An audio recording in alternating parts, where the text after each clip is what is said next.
The silence in my new house was the most beautiful sound I had ever known. It was a deep, resonant quiet, the kind you can only truly appreciate after years spent sleeping next to the roar of generators and the distant crump of mortars. I stood barefoot on the cool, polished concrete floor of my living room in El Paso, Texas, watching the dust motes dance in the thick shafts of sunlight pouring through the window around 4 in the afternoon. This place, this structure of drywall and timber and glass, was mine. Every shingle on the roof, every copper pipe in the walls, was paid for with sweat equity earned in places where the currency was often blood. It was the culmination of 12 years in the U.S. Army, of sand-scoured tours in Afghanistan and tense patrols in Iraq. It was my fortress of solitude, my slice of the American dream I'd fought for. I just finished unpacking the last box, the one labeled sentimental crap. Inside were faded photos of my squad, a captured enemy flag I probably shouldn't have, and the dog tags of a kid named Peterson who didn't make it home from our first tour. I placed a framed picture of my unit on the mantelpiece, my real family, the ones who had my six no matter what. We were a motley crew, smiling under a relentless Kandahar sun, grimy and exhausted but alive. That was family. That was loyalty. The piercing ring of my phone shattered the peace. The screen glowed with a single word, Mama. A smile touched my lips. She was probably calling to finalize plans for Sunday dinner, to demand I bring my appetite for her tamales. I loved my mother, but our relationship had the complex topography of a battlefield, full of old minefields and hidden defensive positions. Hola, Mama, I answered, my voice warm. Elena, Mija, she began, her tone a syrupy sweet concoction that immediately put my internal threat condition to yellow. It was the voice she used when she was about to maneuver, to flank me.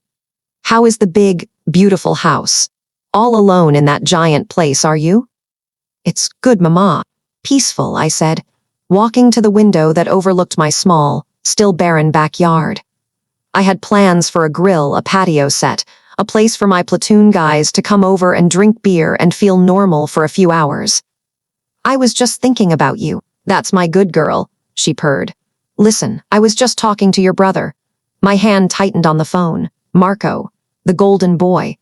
My older brother, the one who'd never worn a uniform, never missed a holiday, and never, ever succeeded at anything that required more than a week of commitment. His life was a string of brilliant business ideas funded by my parents' dwindling savings and, more recently, by guilt-tripped loans from me.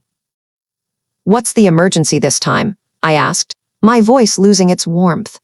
Did his artisanal avocado toast delivery service go under? Don't be like that, Elena. She snapped, the sweetness evaporating. He has a real opportunity this time. A big one. Importing something very special from Colombia. He just needs a little capital to get it off the ground. To show the investors he's serious. I knew the script by heart. I'd heard it a dozen times. I already sent him money last month, Mama, for the revolutionary app that connects dog walkers. I'm tapped out. This house took everything. There was a pause. I could hear her taking a breath, loading her weapon. That's what I was thinking about, Mija. The house. My blood ran cold. It's such a beautiful asset. You could use it as collateral for a loan for him. Or even better, you could just sign it over. He could get the business loan himself, and you could live there, of course. To keep an eye on his investment. I was speechless. The silence stretched, thick and suffocating. She wanted me to hand over my sanctuary, my monument to survival, to my feckless brother for another one of his doomed ventures.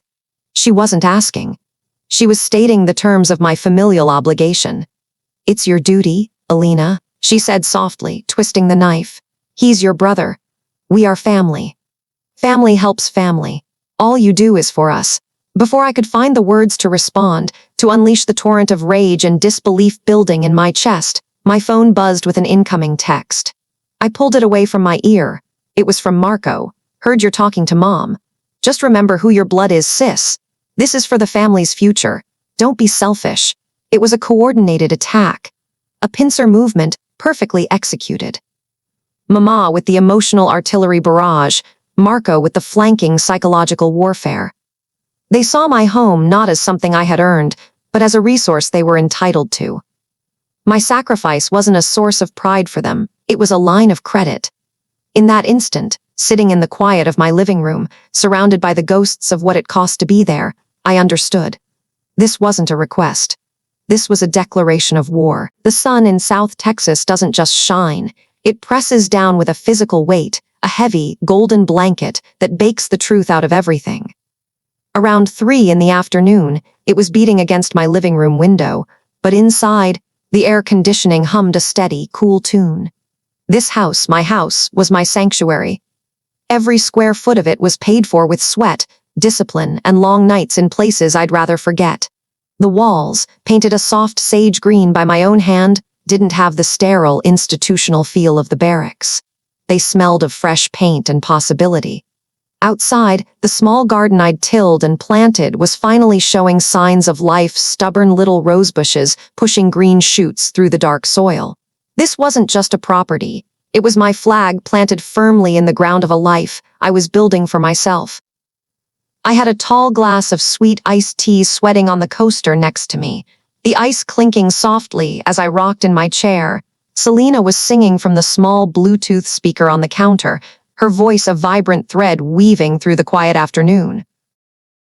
It was the kind of perfect, boring peace you dream about when you're counting down the days on a deployment calendar. I picked up my phone and dialed the one number in my contacts that felt as solid as the foundation of this house. Tio Ricardo. Mija! How's my favorite soldier? His voice was warm and rough, like old leather. I'm not your only niece, Tio. You're the only one who calls me. He chuckled. Everything okay? Your rose is finally blooming? Almost. A few buds. Just wanted to say hi. It's quiet here. Good quiet. He understood.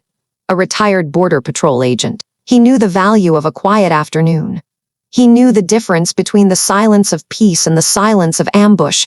Enjoy it, Mija. You've earned every second of it. Just he paused. You know how your mother and Marco get. Don't let them turn your peace into their project. His warning hung in the air just as the mail truck groaned to a halt outside. I heard the familiar clank of the mailbox lid. Gotta go, Tio. Mail's here. I'll call you for the BBQ Sunday. I'll bring the brisket, he promised. Tiquiro Mija, Tiquiro, Tio. I hung up, a smile on my face, and walked to the door. Bills, junk mail, and one long, crisp white envelope. It was heavy, made of thick, expensive paper. My name and address were typed perfectly. In the top left corner was the embossed seal of a law firm I'd never heard of, Castillo and Garza, attorneys at law. And it was certified mail. A cold knot formed in my stomach, the same one I got just before a patrol into hostile territory. I carried it back to the kitchen table, the paper cool against my suddenly clammy hands. Selena was starting another song, but the melody seemed distant now. I slit the envelope open with a butter knife. The document inside was just as formal, a multi-page letter filled with dense, legal paragraphs. I scanned it, my eyes catching on phrases that felt like shrapnel. In the interest of familial cohesion, a formal request for the contribution of assets. As your success is a product of the family's collective support. And then the killing blow, a clear, unambiguous threat. If I didn't agree to sign over a significant stake in my home to be used as collateral for my brother, Marco's new business venture, they would pursue legal action to reclaim what they were calling a shared family asset acquired during a period of familial investment. It was signed by a lawyer on behalf of his client, Marco Ramirez. The iced tea suddenly tasted bitter. The air in my sanctuary felt thin. The memory hit me then, sharp and clear as a gunshot on a silent night. A family dinner just a few months back. I'd been so proud, showing them the closing documents, the pictures of the empty rooms I was going to fill with a life. Marco had leaned back in his chair, a smug look on his face. Must be nice, he'd said loud enough for everyone to hear. The army gives you guys those VA loans for practically nothing, a steady government paycheck. Some of us have to actually work for a living. My mother had offered a weak, fluttering defense. Marco's, that's not fair. Your sister serves our country, but she wouldn't meet my eyes. She just nervously rearranged the forks on the table. I had brushed it off. It was just Marco being Marco, always jealous, always feeling like the world owed him something. I thought it was just petty words, the harmless static of family drama, but it wasn't. Looking at the lawyer's letter, I saw it all with sickening clarity. The glances between him and my mother. His endless complaints about needing startup capital. Her constant talk about familia being the most important thing. It wasn't a joke. It was a strategy session. They had been planning this ambush for months. They had looked at my dream, my hard-won piece of this world, and had seen it as nothing more than a resource to be plundered. The music had stopped. The only sound was the hum of the refrigerator and the frantic beating of my own heart. This letter wasn't a request. It was the first shot fired in a war I never wanted to fight. They had violated my perimeter. They had targeted my home. My brother, my own blood, had declared war on my peace. I smoothed the letter out on the table, my fingers tracing the lawyer's embossed name. They thought a piece of paper and a threat could make me surrender my ground. They had forgotten who I was. The letter felt like a dead weight in my hand, its cheap paper crinkled from the force of a grip I didn't realize I had. My house was silent. The kind of deep, suburban quiet that felt louder than a C-130 on takeoff. Every corner of this place, every picture frame on the mantel, was a monument to a life I'd built away from them. The down payment had come from hazard pay earned in a dusty corner of Afghanistan where the air itself tasted of rust and fear. The oak dining table was where I was supposed to host Thanksgiving, the one I missed because we were tracking insurgents near Kandahar. This wasn't just drywall and lumber. It was a fortress I had built, brick by painful brick. I drifted into the spare room, my steps hollow on the hardwood floor. In the corner sat my old footlocker, scarred and stenciled with my name and service number. The hinges groaned like an old man getting out of a chair. Inside, the smell of canvas and gun oil hit me, a scent more familiar than my mother's perfume. I sifted through the contents medals in their velvet boxes, a neatly folded flag, stacks of photographs bound with rubber bands. My life, categorized and packed away. My fingers found a faded Polaroid, a gap-toothed 12-year-old me, beaming, holding up a report card covered in straight A's. I remembered that day, running the whole way home from the bus stop, the paper clutched in my hand like a winning lottery ticket. I burst through the door, ready for praise, only to find the party was already in full swing. For Marco. My father had his arm slung around my brother's shoulders, a half-empty bottle of beer in his other hand. They were celebrating Marco's artistic genius after he'd been picked up by the cops for spray painting a mural on the side of the public library. Some grifter, posing as a talent scout, had convinced my parents Marco was the next Basquiat. My straight A's earned a distracted pat on the head. "That's nice, Mija," Mom had said, not even looking at the report card. "Now, be a good girl and help your brother clean his room. He's had a very emotional day. He's sensitive, you know." I dug deeper, past a tarnished marksmanship badge, and found the program from my high school graduation. Valedictorian. Full Route C scholarship to a state university. My escape plan, fully funded. I remembered telling them the news over dinner. They barely registered it. Their minds were on Marco's latest venture, a garage band that knew 3 chords and played them all with the same deafening enthusiasm. They were discussing investing in a new amplifier for him. "The army?" my father had said, finally turning to me, a dismissive wave of his hand. "That's a good backup plan, Elena. It'll teach you discipline. But Marco, he has a real gift. That's what we need to nurture." The memory that still burned the hottest came last. The night before my first deployment. I was 19, terrified, and trying my best not to show it. We had a quiet, tense dinner. Lots of "be safe and we're proud of you." The call came a little past midnight. My mother, her voice a strained whisper. Marco had gotten into a fight at a bar again. He was in a holding cell, and they needed bail money. My first ever Army paycheck, the one I'd earned through 16 weeks of being broken down and rebuilt at Fort Jackson, was gone before I even had a chance to spend a dime of it. "He's your brother, Elena," my mother had pleaded. Family takes care of family. I boarded the transport plane the next morning with exactly $17 in my bank account, heading to a war zone while my family's war was right at home. Standing there, in the quiet of my own home, The pieces clicked into place with the cold, final sound of a chambered round. It was never about family taking care of family. It was about Elena taking care of Marco.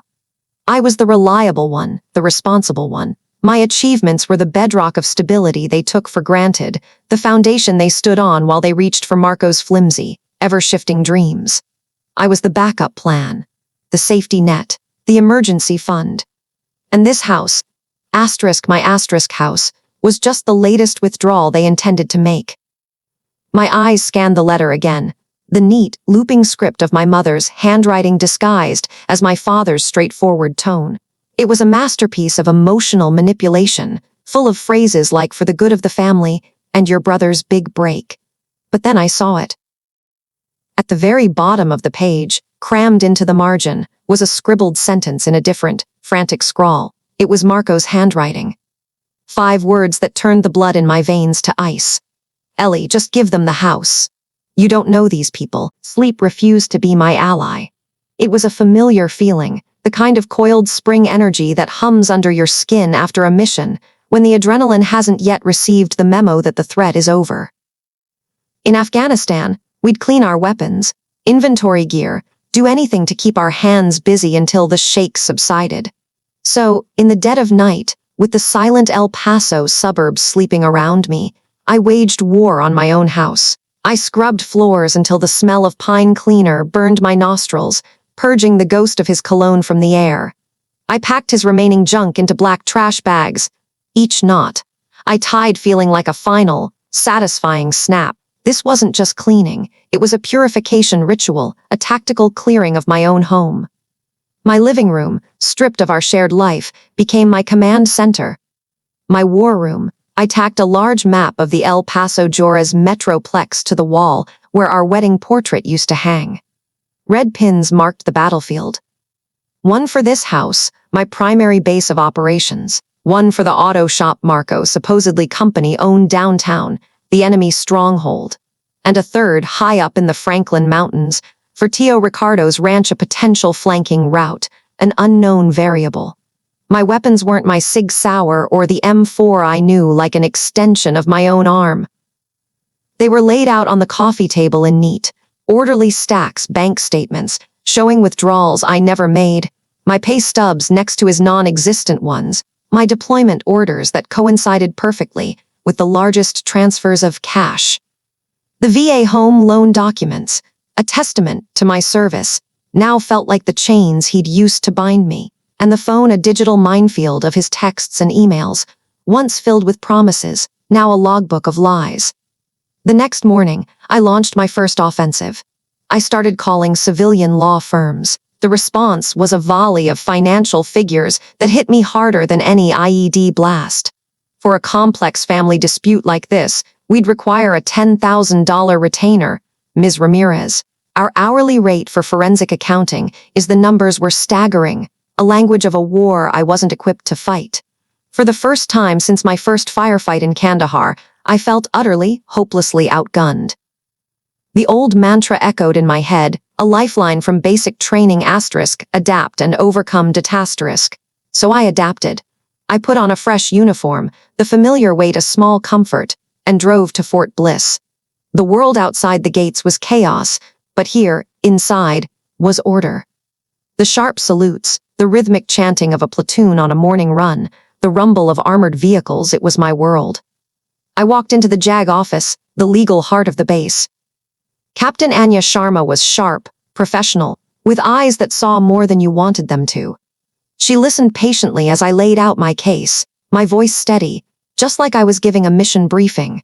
She nodded, her sympathy genuine, but her verdict was swift and unequivocal. "Sergeant Ramirez, I'm sorry, but this is a civil matter," she said, her voice gentle but firm. "It's outside of military jurisdiction. We can't represent you against your husband in a state court." My heart sank. It was another wall, another dead end. I felt the fight drain out of me. Seeing the defeat on my face, she leaned forward. "But that doesn't mean you're without options," she said, her tone shifting. "You are a non-commissioned officer in the United States Army. You are trained to lead, to organize, and to present facts under pressure. Use that training. Document everything. Create a timeline. Build your case like you're building an op plan. The court is just another battlefield, Sergeant. You represent yourself. She slid a piece of paper across the desk. And you aren't completely alone. This is a list of pro bono legal services and veterans aid societies. They help soldiers like you. That night, the emptiness of the house was a physical weight. I couldn't bring myself to cook, so I broke open one of the MRs I kept in my go bag. Chili with macaroni. As I ate the lukewarm meal out of the brown pouch, with a plastic spork, the crushing loneliness hit me. I thought of all the times I'd shared these miserable meals with my squad, huddled in the dirt thousands of miles from home, exhausted and scared but never, ever alone. We bitched about the food, we talked about our families, we watched each other's backs. The realization struck me with the force of a physical blow. No soldier wins a war by themselves. Ever. I couldn't do this alone. I needed my unit. I pulled out my phone, scrolling past my mother, past my cousins. They wouldn't understand this war. My finger hovered, then stopped on a name. A name I hadn't called in months. A name tied to dust and gunpowder and unbreakable trust. My fire team leader from my last tour. My hand was steady as I pressed the call button. I needed more than a lawyer. I needed infantry. The call came just before noon, my phone vibrating against the cold metal of my locker at the motor pool. An unknown number from a Texas area code. My heart hammered against my ribs, a familiar drumbeat of dread. I almost let it go to voicemail, but some instinct made me answer. Elena? The voice was gravelly, smoothed over by years of cigar smoke and cheap tequila. Tio Ricardo. Tio, I breathed out, leaning my forehead against the cool steel. Relief and fear warred inside me. Your mother called me, he said, no preamble. She's upset. Thinks you are disrespecting the family. But I know Marco. I've always known him. Send me everything you have. The texts, the records, anything. There were things your mother left, in a box. Things she told me to give you when you were ready. I think you are ready now. He paused, and I could hear the crackle of the line, 1,000 miles of wire connecting my isolated world to a fragment of home I thought I'd lost. And remember, Mija, loyalty must cut both ways. I didn't realize I was crying until a tear hit the dusty concrete floor. It wasn't a sob of despair, but of profound, bone-deep relief. A single crack in the dam of my solitude. I wasn't entirely alone. An hour later, I was in the DFA cake, pushing reconstituted mashed potatoes around my plate. The cavernous room buzzed with the easy chatter of soldiers off duty, but I was an island in the middle of it. Every laugh felt like an accusation, every sideways glance a judgment. Then a tray clattered down on the table opposite me. I looked up into the weathered face of First Sergeant Miller. He was a relic from a different army, a man whose knuckles were as scarred as the map of Afghanistan tattooed on his forearm. He moved with the quiet economy of a man who'd spent 2 decades walking on hostile ground. Ramirez, he said, his voice a low rumble. You look like you just saw a ghost walk out of the latrine. Talk to me. My first instinct was to deflect. Just a long week, First Sergeant. The military ethos is clear, leave your personal shit at the gate. But my gate had been breached. My home was the front line, and the enemy was a ghost from my own family. The desperate exhaustion must have been written all over my face. Miller just stared, his gaze patient and unyielding. And so the walls came down.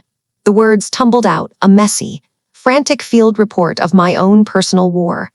Marco, the threats, the isolation, the phone call from my TO.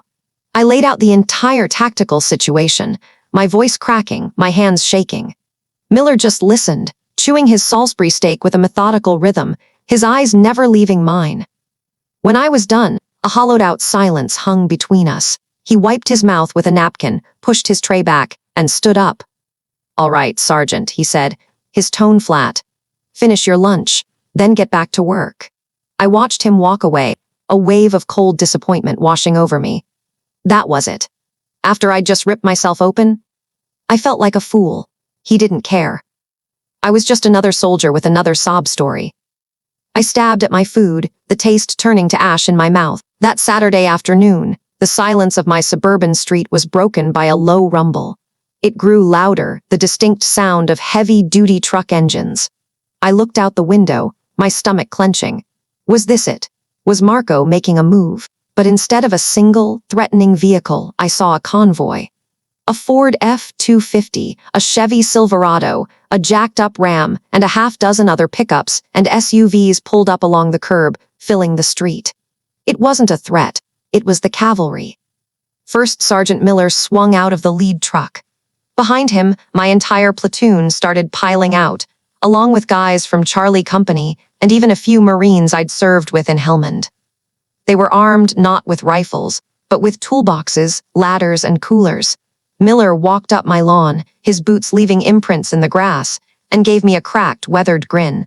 Staff Sergeant Ramirez, he boomed, the formality a clear joke. We received intelligence that your perimeter was being probed by hostile forces. Your unit has arrived to reinforce the position. I could only stare, speechless, as my front yard transformed into a staging area and my backyard became a forward operating base powered by Home Depot and Texas barbecue. They worked with practiced military efficiency. Johnson and Diaz, my two best mechanics, were installing a state-of-the-art security camera system. Specialist Green, a carpenter in his civilian life, was reinforcing the frames on my doors and windows. A team was on the roof, tearing off old shingles and fixing the leak I'd been ignoring for months. The air filled with the sounds of power drills, hammering, laughter, and the smell of grilling brisket. Mr. Rodriguez from next door, a retired Green Beret I'd only ever exchanged polite nods with, came over carrying a steaming tray of homemade tamales and started directing two younger soldiers on how to properly set a security floodlight. He just nodded at me. Good to see a proper defense in depth, Sergeant. I stood on my back porch, a cold beer someone had pressed into my hand, and just watched. They didn't ask questions. They didn't offer platitudes. They acted. They were soldiers, and this was a mission. As darkness fell, the work wound down and a circle of lawn chairs formed around a fire pit. No one mentioned Marco. Instead, they told war stories, complained about the new company, and argued about who the best quarterback in the NFL was. It was beautifully, achingly normal. Later, as the fire crackled, Miller came and stood beside me, looking out at the gathering.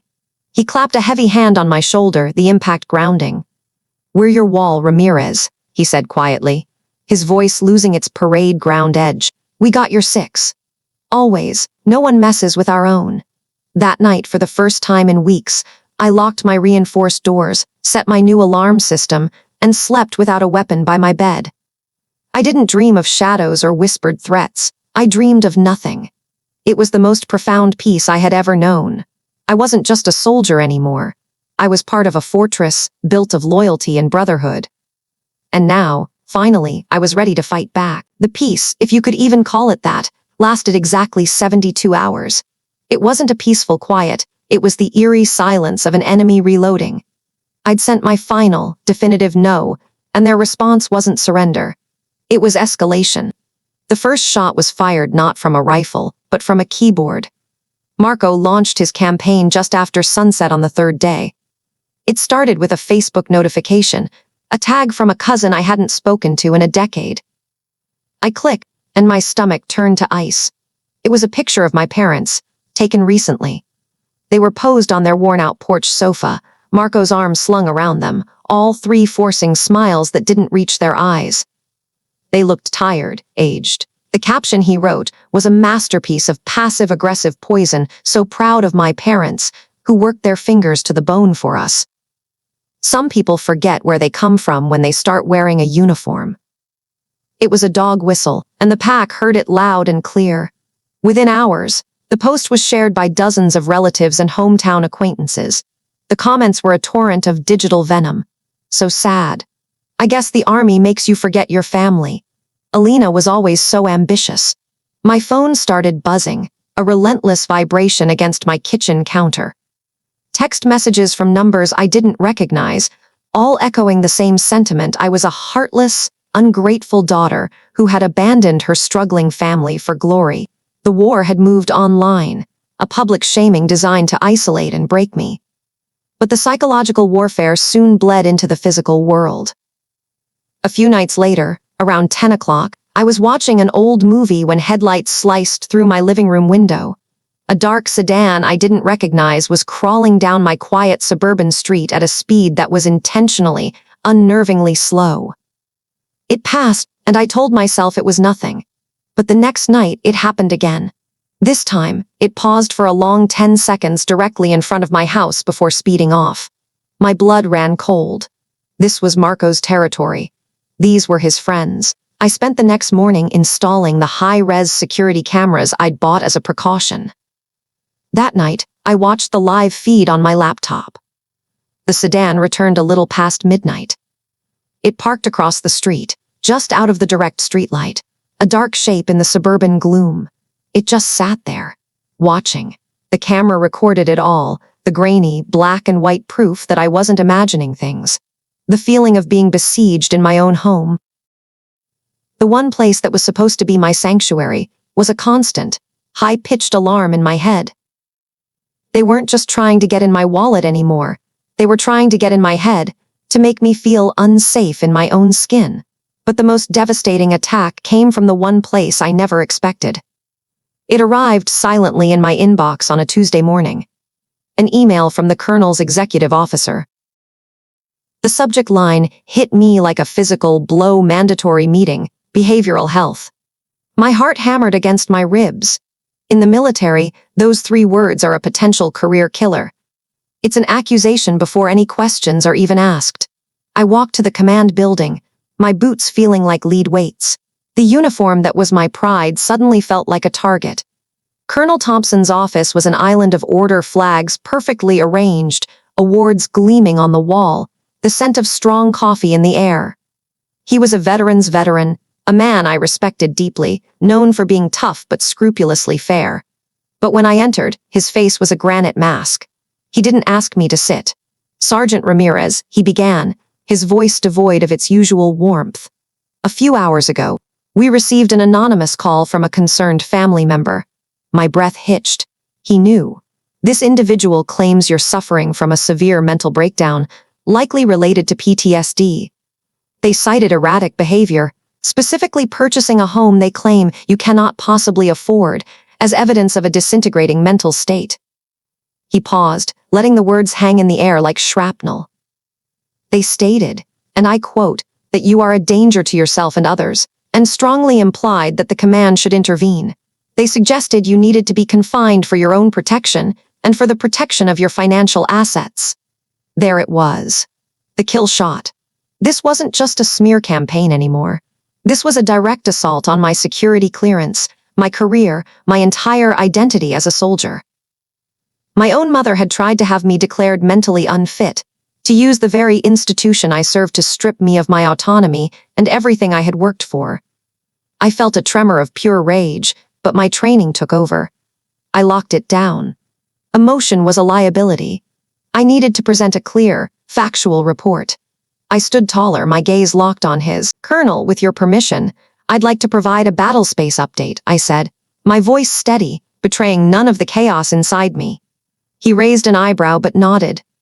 "Proceed." The initial enemy action was a formal letter of demand for a significant portion of my assets, delivered by my brother, Marco Ramirez.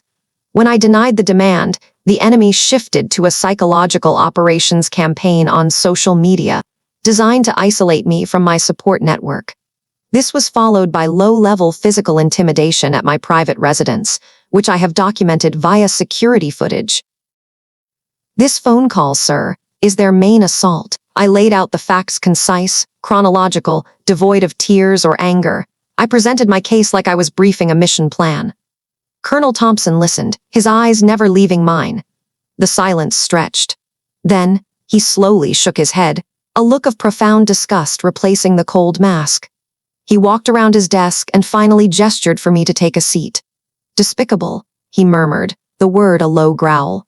"A blatant, disgusting attempt to weaponize my chain of command against one of my own soldiers." He looked at me, and for the first time, I saw the commander I knew again. "Sergeant Ramirez, your career here is secure. Your record is immaculate. We are not a collection agency for entitled relatives. This investigation goes no further than this office. It is closed." Relief washed over me so intensely my knees felt weak. He saw the truth. I was safe. Now, he said, his voice hard as steel, you get back to your platoon. You focus on your mission. You let me handle any and all future family communications. I stood, rendered a crisp salute, and walked out of his office. The relief was still there, a cool balm on a raw wound. But as I stepped back into the sunlight, it was immediately burned away by a different emotion, a cold, clear, clarifying rage. They hadn't just asked for money. They had tried to destroy me. They had used my service, my sacrifice, my uniform as a weapon to have me declared insane and locked away. This was no longer a family dispute. This was total war. The anger from the colonel's office didn't burn hot. It was a different kind of fury, the kind that settles deep in your bones on a long watch night in the desert. Cold, focused. It was a fuel source, and I channeled it into the most mundane of tasks, a grocery run. The fluorescent lights of the HEB hummed, a familiar sound of home that suddenly felt alien. Pushing the cart down the canned goods aisle, I was a ghost in my own life, my mind still running threat assessments on Henderson's words. Then, another voice, slick with a familiar brand of contempt, cut through the low din of shoppers. Well, look at the rich staff sergeant, gracing us with her presence. Still too good to bother with your own family? I didn't have to turn around. I felt their presence like a shift in barometric pressure. Marco and my mother. I saw them in the reflection of the glass on a pickle jar, his smug, hostile grin, her carefully constructed mask of maternal suffering. Their voices were pitched just loud enough for the woman examining soup labels next to me to glance over. Discipline is a fortress. For over a decade, I had built mine, brick by painful brick. I kept my eyes forward and pushed the cart. A hand shot out and stopped it. Marco, he planted himself in front of me, a weak man trying to project strength. My mother positioned herself behind him, the pincer movement perfected over a lifetime. Are you just going to let your brother lose everything? Marco's voice was a low snarl. After everything Mama and Papa did for you? That house is family property, Elena. You owe us. Heads were turning now. A man in a cowboy's jersey paused his conversation. The soup lady was no longer pretending to be interested in sodium content. My jaw tightened. I could feel the thrum of my pulse in the scar tissue on my forearm. Marco, Mama, I said, my voice dangerously calm, a tone I usually reserved for de-escalating situations before they turned violent. This is not the time, and it is not the place. That was her cue. She's just ungrateful. My mother's voice rose, cracking with practiced sorrow. Dispes de todos los sacrificios qua hicimos. After all the sacrifices we made, she turns her back on her own blood. I could handle the public performance. It was their standard operating procedure. But then Marco leaned in close, his breath smelling of stale coffee and entitlement, and whispered the words that finally breached the walls. Who do you think you are? You're just a government robot with a free ride. You never really did anything on your own. That house is ours. It's family. You're just holding it for us. A government robot. It wasn't an insult. It was a negation of every choice, every sacrifice, every terrified moment of my life. The fortress crumbled. The cold anger ignited. The staff sergeant took over. My voice, when it came out, wasn't a shout. It was a command. It cut through the muzak and the cart wheels and the idle chatter like a gunshot. I have given nearly 12 years of my life in service to this country. I missed my own sister's wedding because I was pinned down by a sandstorm in Kuwait. I nearly died in a convoy ambush in Afghanistan so that I jabbed a finger hard into Marco's chest, making him stumble back, could stay home, live off our parents, and play at being an artist. That house, I bought with combat pay. I bought it with sleepless nights on a cot in the middle of nowhere. I bought it with a loneliness so profound you couldn't possibly comprehend it. It is mine. Silence radiated from us. The entire aisle was frozen. I turned the full force of my glare on both of them, my voice dropping to the temperature of steel. You will stay away from me. You will stay away from my house. The game is over. I'll see you in court. Without another word, I spun on my heel, leaving the cart full of groceries right where it stood. I walked out of that HEB and didn't look back. I was a soldier going to war. The drive home was a blur. The second I walked through my front door, the mission began.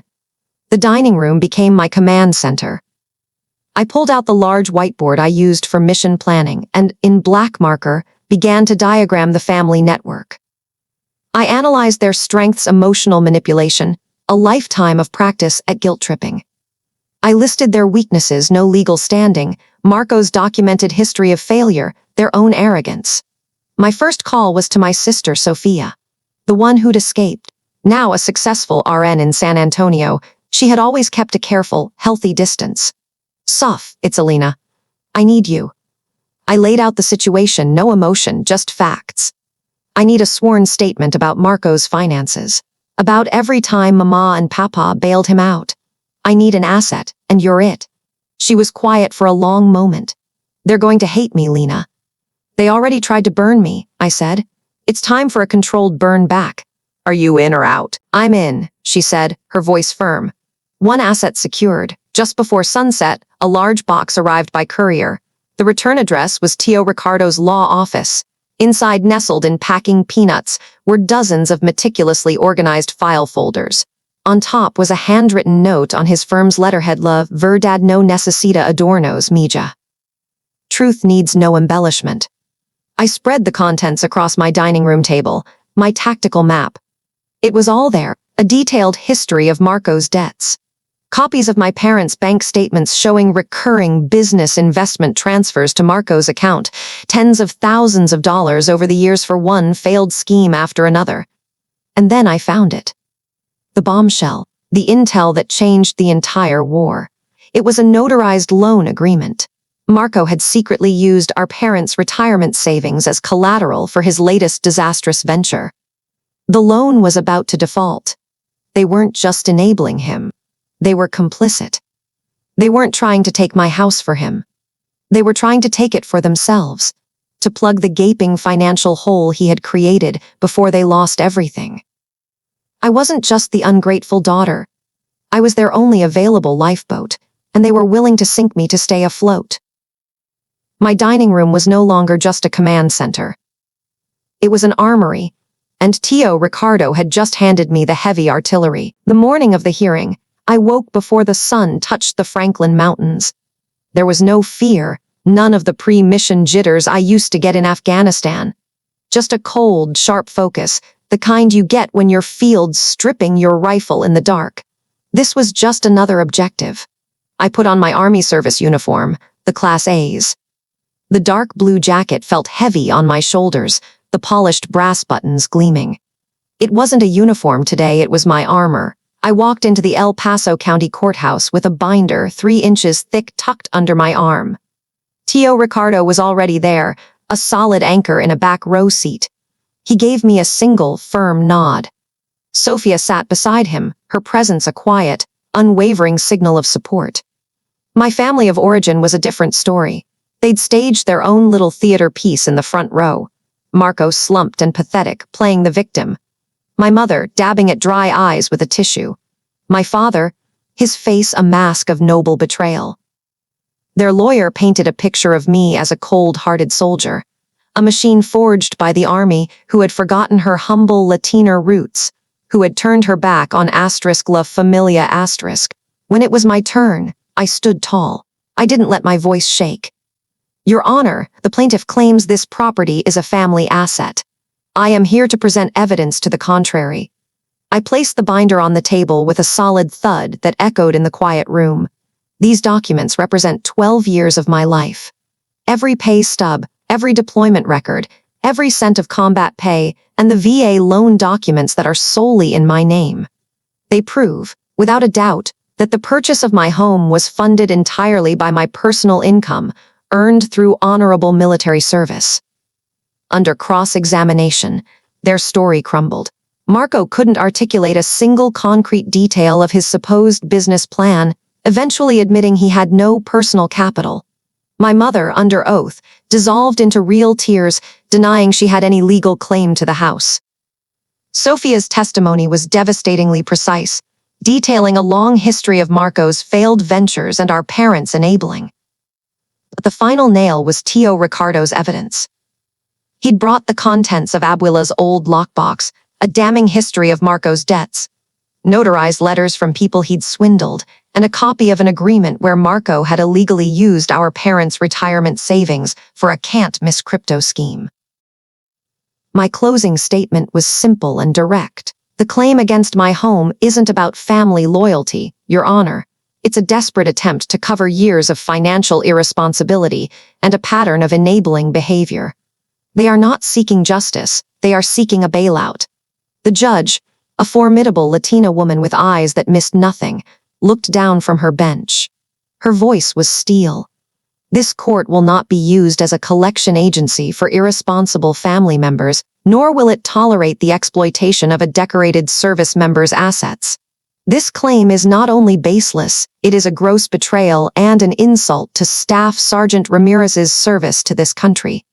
She looked directly at Marco and my parents. Case dismissed with prejudice. The plaintiffs will bear all court costs. The sound of her gavel was the loudest thing I had ever heard. Freedom. As we filed out, my mother grabbed my arm, her face twisted with rage. "You are not my daughter!" she shrieked, her voice venomous. "You are dead to us." The words were meant to be a blade, but they felt more like a key turning in a lock. I walked out into the Texas sunlight, blinking. The war was over. The victory tasted like ashes. Tio Ricardo drove me home in his old pickup truck. We didn't talk.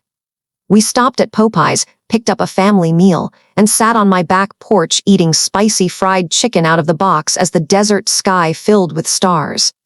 "Your abuela," Tio said quietly, his voice raspy. She always used to say, "Your strength is your independence, Mija. Don't ever let anyone make you feel guilty for it." His words were a balm on a wound I didn't know was still so raw. But the enemy doesn't accept defeat gracefully. A few nights later, I came home from a late training exercise to find my front lawn littered with dead roses, their petals black and shriveled. A piece of cardboard was staked into the grass. In crude, red letters, it read, "You are dead to US." My security camera footage was crystal clear. It wasn't Marco. It was two of his old friends, neighbors I had grown up with, their faces illuminated in the grainy night vision. The fight wasn't over. It had just changed tactics. I was back in court within a week, this time for a permanent restraining order. I presented the video, Marco's escalating social media posts, and sworn statements from other neighbors who had witnessed his friends lurking around my property. The judge granted it without hesitation. A legal wall, 1,000 yards of standoff distance between my life and their chaos. Driving away from the courthouse that second time, I felt a release so profound it left me breathless. Back at the house, Tio Ricardo handed me a faded manila envelope. "From Abuela," he said. It was her will. She had left me a small inheritance, locked away in a trust fund I never knew existed. Tucked inside was a handwritten note, asterisked for my little warrior, "So you will always have your own ground to stand on, owing nothing to anyone but yourself." Tears I hadn't shed in the courtroom finally came. I hadn't just fought for a house. I had fought for the future. My grandmother had always believed I deserved. A year later, my house was no longer a fortress. It was a sanctuary. The Army had promoted me to staff sergeant. My garage had become a bustling woodshop where Tio Ricardo and I spent weekends covered in sawdust. We were building a massive oak dining table. "Your unit's getting bigger, Mija," he'd said with a grin. My real unit. My platoon, Sofia, Tio Ricardo, even my quiet neighbor, Mr. Rodriguez. We had Sunday barbecues, our bonds forged not in blood, but in something stronger, earned loyalty. The picture of the dead roses was still on my phone, a stark reminder of the price of freedom. I used Abuela's inheritance to start a small foundation, Abuela's Shield Memorial Scholarship, at the local community college for underprivileged kids looking to build a future through military or public service. I started speaking to young soldiers at Fort Bliss, teaching them about financial independence as a form of self-defense. On a perfect Texas autumn evening, I sat on my back porch. The great oak table was finished, and gathered around it was my family, my true clan. Their laughter was the best music I'd ever heard. I didn't lose a family. I escaped a prison, and in the quiet peace I had fought so hard to win, surrounded by the loyalty I had built, I was finally, truly home.